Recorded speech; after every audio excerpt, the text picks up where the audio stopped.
Assalamualaikum warahmatullahi wabarakatuh. Alhamdulillahirabbil alamin wassalatu wassalamu ala asrofil anbiya'i wal mursalin wa ala alihi washabihi ajmain. Amma ba'du.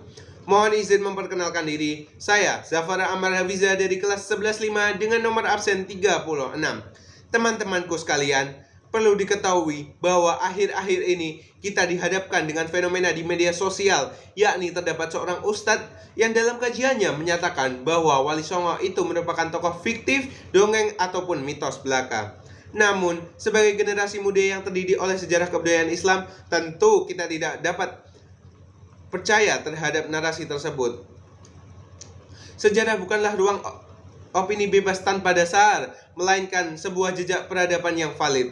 Oleh karena itu, sebagai bentuk pertanggungjawaban ilmiah dan perlawanan terhadap penyelewengan sejarah, mari kita bedah eksistensi nyata Wali Songo melalui salah satu tokoh fenomenalnya, yakni Sunan Kalijaga.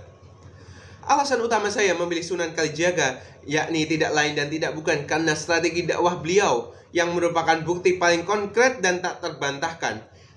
Namun, jika ada yang mengatakan tokoh Wali Songo itu fiktif, maka mereka harus bisa menjelaskan siapa konseptor jenius di balik sekian banyak karya seni, tradisi, arsitektur, hingga falsafah hidup yang masih hidup dan dipraktikkan oleh masyarakat Nusantara hingga hari ini. Warisan kebudayaan Sunan Kalijaga adalah bukti hidup yang tidak bisa dihapus oleh klaim sepihak. Sebelum melangkah lebih jauh untuk memperkenalkan beliau, mari kita lihat biografi singkat beliau untuk mengenal lebih dekat. Sunan Kalijaga lahir pada tahun sekitar tahun 1450 Masehi dengan nama kecil Raden Mas Said. Beliau merupakan putra dari Tumenggung Wilatikta yakni seorang bupati Tuban yang hidup di akhir masa kejayaan Majapahit. Tumbuh di lingkungan istana yang serba berkecukupan tidak membuat Raden Mas Said menutup mata dari penderitaan rakyat jelata akibat ketimpangan sosial dan beban pajak. Rasa empati yang tinggi sempat mendorongnya melakukan aksi nekat, yakni membongkar gudang kadipaten untuk membagikan makanan kepada orang-orang miskin. Titik balik hidupnya terjadi ketika beliau bertemu dengan Sunan Bonang. Di bawah bimbingan spiritual Sunan Bonang, Raden Mas Said bertransformasi total dari seorang pangeran yang berontak menjadi seorang ulama besar, yakni seorang waliullah sekaligus pemikir kebudayaan yang tiada tandingnya. Lalu perlu dipertanyakan juga bagaimana pendekatan dan strategi dakwah Sunan Kalijaga yang sangat efektif itu. Beliau memilih jalur kultural edukatif, yakni sebuah pendekatan budaya yang adaptif dan persuasif. Sunan Kalijaga sadar betul bahwa masyarakat saat ini telah berabad-abad melekat dengan tradisi Hindu-Buddha. Beliau tidak datang untuk menghancurkan, menghakimi, ataupun merubuhkan tradisi lama tersebut secara frontal. Namun, beliau melakukannya dengan sebaliknya. Beliau merangkul budaya lokal dan mengisinya dengan ruh Islami.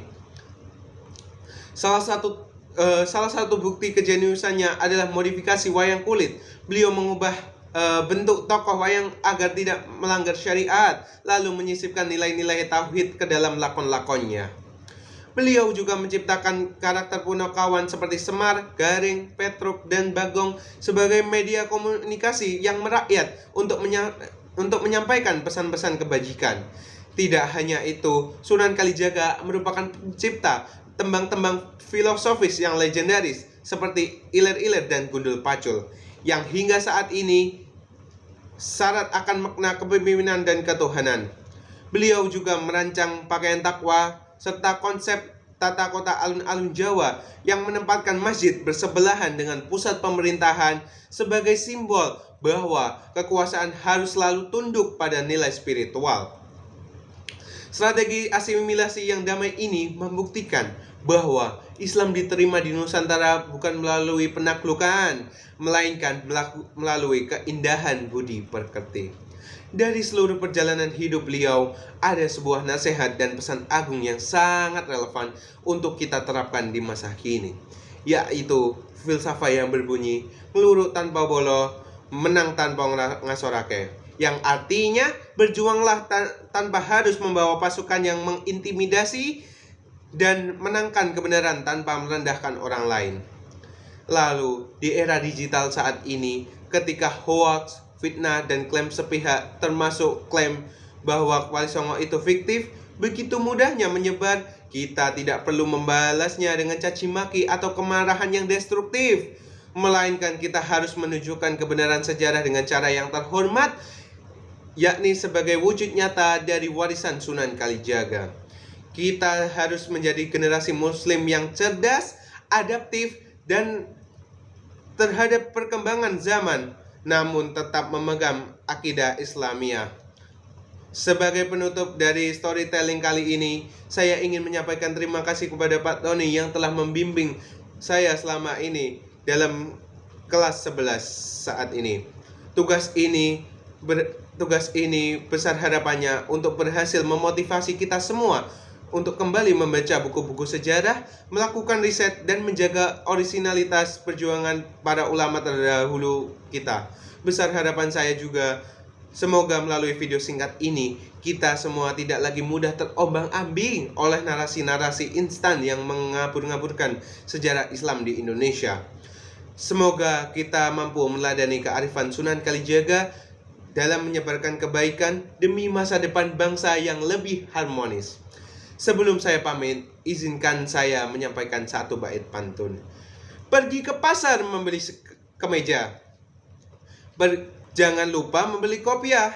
Mari teladani Sunan Kalijaga, dakwah bijaksana, sejarah pun cerah. Terima kasih atas segala perhatiannya. Mohon maaf atas segala kekurangannya. Wabillahi taufik wal hidayah. Wassalamualaikum warahmatullahi wabarakatuh.